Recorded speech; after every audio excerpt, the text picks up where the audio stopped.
سب بہت زبردست آپ نے پورا پس منظر کے ساتھ ساتھ بنیادی جو ہدف اس کو جس انداز سے آپ نے بیان کیا، بہت یعنی یہ مجھے لگتا ہے کہ ہزاروں صفحات اور کتابوں اور ان کے تمام خطبات، ان سب کا نچوڑ آپ نے پیش کیا۔ اللہ تعالیٰ آپ کے علم میں اضافہ فرمائے۔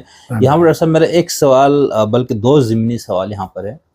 ایک تو یہ کہ جب ہم یہ کہتے ہیں تحریفات کا راستہ روکنے کے لیے امام عالی مقام نے یہ قدم اٹھایا، تو کیا وہ رک گیا؟